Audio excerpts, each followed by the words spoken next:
So for me, when I look at the Jacksonville Jaguars, obviously this is a team that doesn't have a lot of money to spend in the offseason. You're not going to see them break the bank the way they have in years past.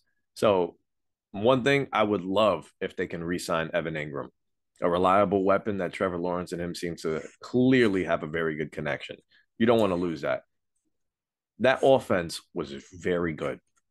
And to pair that with what Calvin Ridley could possibly bring to this team makes this team very scary, at least on the offensive side of the ball. But next year, I think they'll have a lot more money to spend, some contracts coming off of the books. They would have to re-sign Josh Allen.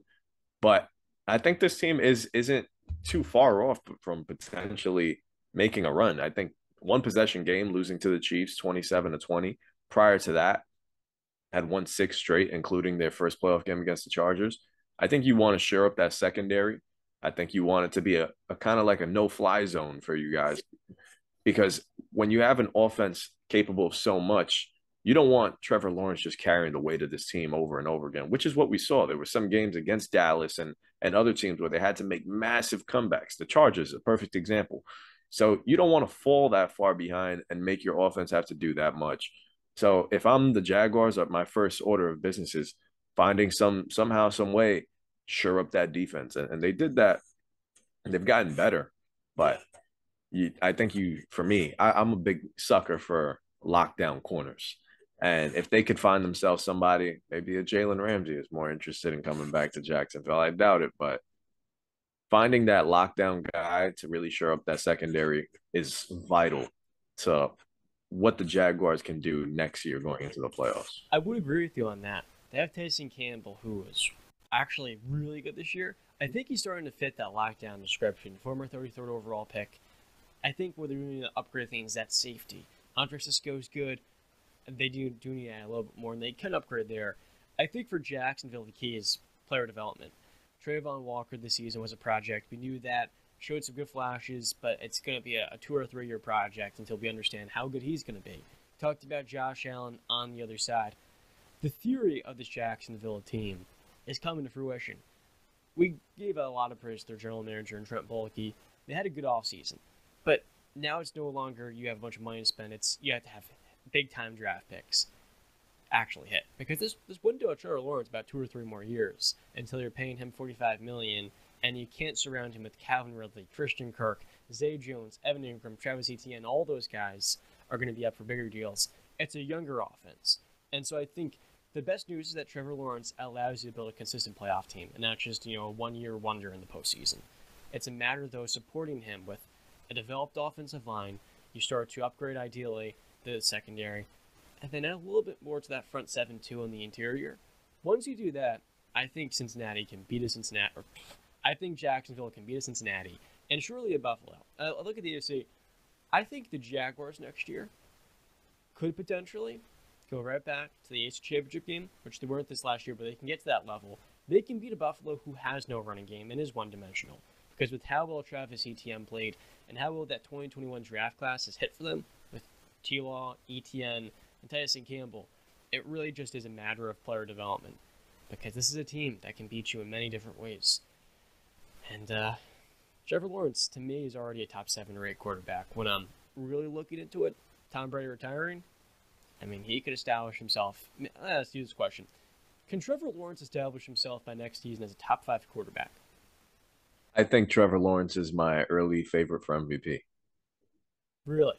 I'll go that far. Yeah, I think Calvin Ridley is going to make an instant impact on this team. If we're getting the Calvin Ridley of 2 years ago, I think this Jacksonville squad is going to, I think their offense is going to soar.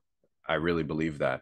Another year with ETN in the backfield, who, when he was drafted, people were skeptical about it. Like, you had James Robinson, you didn't need ETN. It's paid off.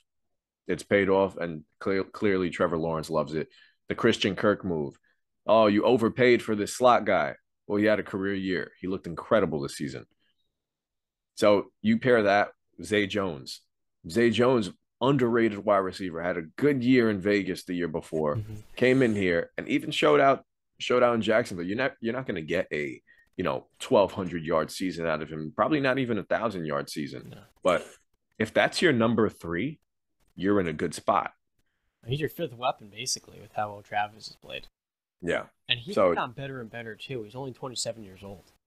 so young. This whole team, this offense is young Yeah. completely. I think Calvin Ridley's what, 26, 27. Christian Kirk around the same, Ridley's correct? 28. It took me a little bit This because one. Ridley, I think he got drafted at 24. But yeah, Oh, did he? he's Okay. 28 years old. Yeah, he actually But was a 20-year-old in high school. I saw a video in Florida because it listen, was, what? I think, I don't want to get this wrong, but I think because in his area he did like, he missed a year of school. And so like he was like 19 or 20 as a senior. Oh wow. That's yeah, you're right. For rookie years, he was 24 years old. I mean, looking at his numbers, he's a big red zone threat. 10 touchdowns in his Mm-hmm. first year, 7 in his second, 9 in his real breakout year where he caught for almost 1,400 yards. Mm-hmm. He wins at all three levels. And you need somebody who can separate quickly, can win down the field, and the intermediate game will get those chunk plays.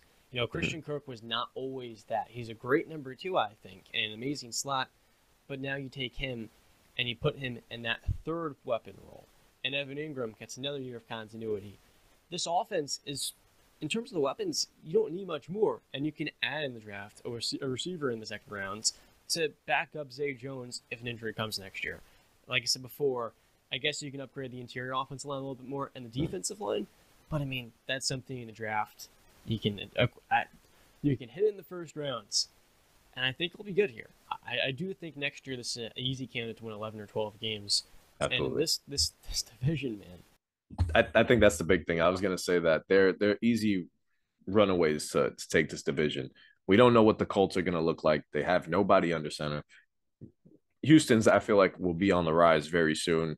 I think they'll nail on the draft this year. And if they do, maybe they'll make some noise this year. But I don't see them winning no division. I think this is Jacksonville's for the taking.